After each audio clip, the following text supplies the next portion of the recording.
नमस्कार. विरासतच्या या मुलाखतींच्या भागात आपलं स्वागत. विरासत ही मालिका आहे अशा गप्पांची, ज्या गप्पा असतील अशा व्यक्तींबद्दल जे बोलतील आपल्या बालपणाबद्दल, आपल्या आई वडिलांबद्दल, आपल्या संस्कारांबद्दल. या मुलाखतींच्या दरम्यान कोणत्याही प्रकारचे त्यांच्या यशाबद्दलचे, कीर्तीबद्दलचे कोणतेही प्रश्न आपण विचारणार नाही आहोत. कारण यशाच्या शिखरावर असताना सर्वच जण त्यांना यशाबद्दल विचारत असतात, परंतु तो यशाचा जो पाया असतो ते म्हणजे आपले आई वडील, त्यांचे संस्कार, त्यांच्याविषयी मात्र फार कमी वेळा बोललं जातं, लिहिलं जातं. म्हणूनच आज आपण अशा एका सेलिब्रिटीशी गप्पा मारणार आहोत की ज्यांचं नाव हे चिरतारुण्याशी जोडलेलं आहे.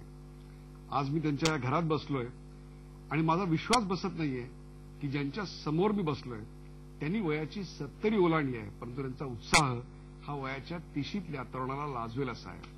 आज मी अभिनेते जितेंद्र यांच्याशी गप्पा मारणार आहे त्यांच्या लहानपणाबद्दल, त्यांच्या गिरगावातल्या दिवसांबद्दल आणि त्याहीपेक्षा त्यांच्या आई वडिलांबद्दल, त्यांना मिळालेल्या विरासतीबद्दल. जितेंद्रजी, हार्दिक स्वागत. नमस्कार. जितेंद्रजी, आज वयाची 70 ओलांडली आहे, पण खरं सांगतो माझी पहिली प्रतिक्रिया, तुम्हाला पाहिल्यानंतर तुम्ही 70चे आहात असं वाटत नाही. सबसे पहले मैं ये बता दूं आपको कि आप कितना अच्छा बोलते हैं. आई कांट बिलीव, मेरे को ऐसा लगता है आईटी वाले ऐसे ही बात करते हैं. बहुत अच्छी तरह बात करने का लहजा है आपका, बहुत अच्छा ढंग है. बहुत अच्छा लग रहा है आपका सवाल सुन के, जिस तरह से आपने सवाल को डाला. मेरा कहने का मतलब इसलिए नहीं कह रहा हूं कि मैं ये कहना चाह रहा हूं कि देखिए मैं कितना फिट लगता हूं. अरे thank you so much, but वो आपकी नजरे इनायत है. मैं इसलिए कह रहा हूं कि मैं जितने लोगों को आ सकूं, जितने हमारे व्यूअर्स हैं, उनको ये मैसेज पहुंचा सकूं कि जो कुछ मैं अभी बोलने वाला हूं वो इसलिए नहीं कह रहा हूं कि मैं ये बताना चाहता हूं देखिए मैं कितना अपनी उम्र के बावजूद कितना फिट हूं. ये नहीं है. मैं इसलिए कहना चाहूंगा कि जो अगर मेरा तजुर्बा है वो इन लोगों के काम आ जाए, आज के हमारे यूथ, हमारे लड़कों के काम आ जाए, तो I will be very happy. Because मैंने ये जो सीखा है वही मैं बताना चाहता हूं कि अपना ध्यान खुद रखना चाहिए और जितना हो सके व्यसन, हिंदी में क्या कहते हैं व्यसन? व्यसन, परफेक्ट. व्यसन से जितना दूर रह सकते हैं उसका भी एक मजा है, दूर रहने का भी एक मजा है. त्यागाची पण एक मजा. हाँ, जितना भोगने में हमको लगता है बहुत मजा आता है ना, त्यागने में उससे कई ज्यादा मजा आता है. ये मैंने बहुत देर से समझा, पर जितना को समझा सकता हूँ. Better late than never. Better late than never.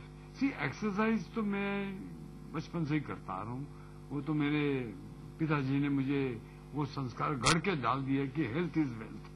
मैं सिगरेट पिया करता था, तंबाकू के पान खाया करता था, शराब पीता था. ये सब मैंने छोड़ के 12-15 साल हो गए. और मैं ये इसलिए बता रहा हूं कि ये छोड़ने के बाद एक अजीब सी हेल्थ की एक नशा है. एक अंदर से एक केमिकल रिलीज होता है जो आपको हमेशा खुश रखता है. इसके बावजूद की लाइफ की प्रॉब्लम्स तो है ही, उनको तो हमको निपटना ही है. बट हम जब शराब पी के, सिगरेट पी के उनको दूर करने की कोशिश करते हैं, सोचते हैं कि हमारे पे टेंशन बहुत हो गए, थोड़ी शराब पी लेते हैं या सिगरेट पी लेते हैं, तो अपना गम गलत करने की कोशिश करते हैं. वो नहीं होता. It's only temporary relief.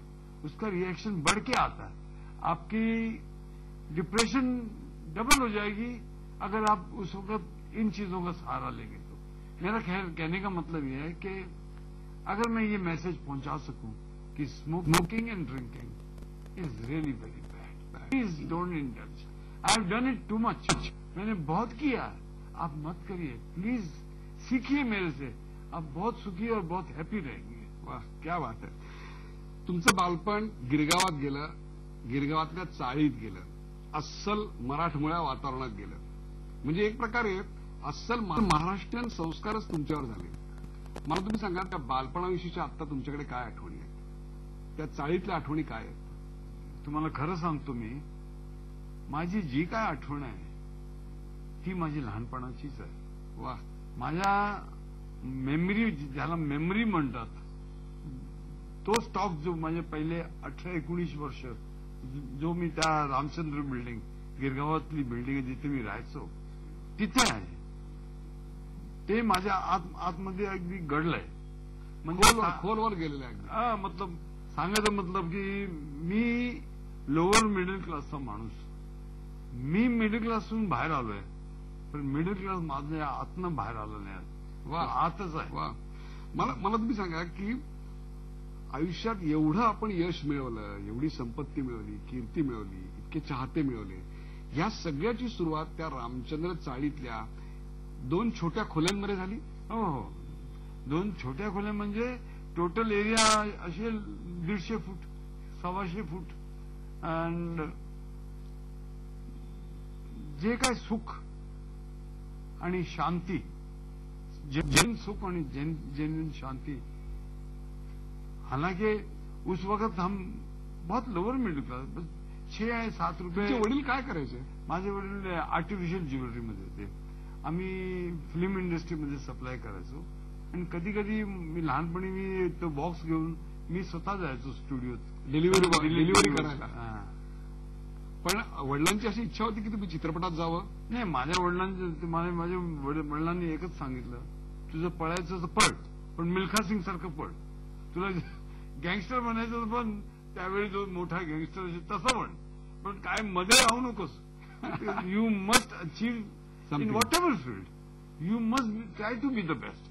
Of course you can't be the best, at least you can try to be the best. तो मेरे गिरगाम की जो जिंदगी की यादें हैं वो ऐसी हैं कि जो सुख और शांति मुझे उन सालों में मिली है वो आज तक नहीं है. उस वक्त ऐसा था कि जहां मैं रहता था मेरे हर फ्लोर पे 13 फैमिलीज होती थी. 4 माले की बिल्डिंग तो हो गए 52 हो गए. आप बिलीव करिए मेरी 52 फैमिलीज थी. मेरे घर में अगर शक्कर नहीं है तो मुझे कभी चिंता ही नहीं हुई मेरी मां को. वो तो बाजू वाले के यहां गए, शक्कर आ गई. चाय नहीं है तो चाय आ गई, चाय की पत्ती. दूध नहीं है, कुछ भी नहीं है, तो कभी किसी चीज की कमी महसूस नहीं होती थी. हम वहां से ले लेते थे बाजू वाले से, बाद में उनको दे देते थे. हमारे घर में कोई बीमार पड़ता था, पूरी बिल्डिंग पूछने आती थी क्या हुआ. मतलब इतना चाहने वाले, इतना प्यार करने वाले लोग. मैं सच बताता हूं, मुझे नहीं मालूम मेरे बाजू में कौन रहता है यहाँ. आज मुझे यहाँ पे आके कोई 24 साल हो गए, मेरे को नहीं मालूम मेरा नेबर कौन है, कोई मुझे पूछने आने वाला है कि नहीं. कल को मुझे यहाँ पे कुछ हो जाए तो किसी को मालूम भी नहीं पड़ेगा सिवाय मेरी फैमिली की जो इस बिल्डिंग में है. तो कहने का मतलब यह है कि एक तो ये अपनापन जो मिला वहां पे, ये शांति जो मिली, जो कुछ मेरी लाइफ का कल्चरल जो कहते हैं जिससे मैं लाइन में आने का, वो मेरे वहां के 2 बड़े फेस्टिवल होते थे, गणपति और गोविंदा. मैं ऐसा सोचता हूं कि उस जमाने में गणपति में 11 दिन तो ऐसे होते थे कि बहुत मजा आती थी. उत्सव मतलब सार्वजनिक गणपति होता था मेरी बिल्डिंग का, और वो नाटक होते थे. हमको अलाउ नहीं करते थे जब वो रिहर्सल करते थे देखने के लिए, तो हम विंडो से झांक कर देखते थे कैसे रिहर्सल हो रहे हैं. वो बड़ा अचीवमेंट था कि हमने उनकी रिहर्सल देख ली, और मतलब हमको धुतकारते, बट इट वॉज फन. और जब गणपति को लाने जाना है तो नाचते हुए आ रहे, शायद वही नाच गाना मेरे काम आ गया. या जब गणपति का विसर्जन करते थे तो नाचते हुए जा रहे हैं, फिर गोविंदा के दिन नाच रहे, बिना बहुत मजा थी. और हे सगळं तुम्ही एन्जॉय केलं, प्रचंड एन्जॉय केलं. मतलब ते एन्जॉयमेंट जे गिरगावात राहायचं मिळालं मला, ते अजून कुठेही नाही मिळालं. तुमचे वडील खूप स्ट्रिक्ट होते? तुम्ही खूप अभ्यास करावा, शिकावं, डॉक्टर इंजिनियर व्हावं असं स्वप्न होतं त्यांचं? नाही, ते मला माझ्या वडिलांनी सांगितलं की मी स्टडीजमध्ये चांगला नव्हतो. I was very poor in studies. म्हणजे शाळेत मी रटायचो, म्हणजे घोटा लगायचो, पाठांतर करायचं, घोका आणि उलटी करायची. त्यात मला थोडं नंबर चांगले मिळायचे. पण कॉलेजमध्ये गेल्यानंतर, कुठलं कॉलेज होतं आपलं? सिद्धार्थ कॉलेज, सिद्धार्थ फोर्टमध्ये आहे. ते कॉलेजमध्ये गेल्यानंतर ते हे चालायचं नाही ना. You have to understand the subject. You must, तुम्हाला आपको मालूम होना चाहिए कि आप सब्जेक्ट को कितना ग्रास्प कर रहे हो, तो ही आप उधर आप रट नहीं सकते. तो वहां थोड़ा वीक पड़ता गया. तो मेरे फादर ने एक दिन मुझे समझाया कि बेटा अच्छा पढ़ेगा, इंजीनियर बनेगा, तो मैं प्रॉमिस करता हूं तेरे को 600 रुपये की नौकरी मिली. किती? 600 रुपये. 600 रुपयाची नोकरी तुला मिळाली इंजिनियर झाल्यावर. That was my father's achievement. की हाँ, उस वक्त उसकी वैल्यू बहुत होगी, जो भी वैल्यू होगी, तो ये हमारी उड़ान थी, ये हमारा हे लक्ष्य स्वप्न था. होतं. स्वप्न. ये सपना म्हणजे जो मिडिल क्लास लोगों के सपने होते हैं वो उसी सपने में रहते हैं और खुश रहते हैं. इसलिए खुश रहते हैं कि वो हवरट नहीं. हाँ, वो क्या बात है, क्या बात है. वो हवरट बनने में आदमी मर जाता है. कि life should be need based, not greed based. क्या बात. बट हमारा, हम बोलते कुछ और करते कुछ और है. जितना हमको मिलता जाता है हम और की तमन्ना और की ग्रीड करते रहते हैं, और इसी वजह से हम मन की शांति गंवाते हैं. पर वो गिरगाम में रहकर मेरे को इतना समझ में आ गया, इतना वो वातावरण में वो मेरा बिलीफ हो गया कि ये सब इसी चीज में इतने खुश है कि इनमें ग्रीड आया नहीं अब तक. पोल्यूट नहीं हुए. पोल्युटेड. हाँ, अनपोल्युटेड. अनपोल्युटेड. नॅचरल, एकदम नॅचरल. लहानपणी वडील तुमच्याकडनं सूर्यनमस्कार करून घ्यायचे. मी असं ऐकलं की तुम्हाला रोज बदाम खायला घालायचे. नहीं, माझे वडिलांना, मेरे पिताजी को हेल्थ का बहुत शौक था. वो चाहते थे कि मैं बहुत अच्छी हेल्थ रखूं. तो बचपन में, हालांकि हमारे पास इतने पैसे नहीं थे, तो मेरे लिए रोज बादाम आता था. रोज. हाँ, रोज. और रात को भिगो के उसका वो दळून त्याचं पीसते थे पेस्ट करून. और मेरे सामने मुझे बोलते थे एक्सरसाइज करो, सूर्य नमस्कार करो, और समझो 200 करने हैं, तो खुद बैठ के गिनते थे और वे खुद पीसते थे ताकि वो देख सके मैं कर रहा हूं. तुम्ही जेन्युइनली करायचात का. हा, मग मी करायचो, पण माझे वडील ह्यात बिझी झाले तर मी तिकडनं 49 तर 59 करायचो. 49, 59 था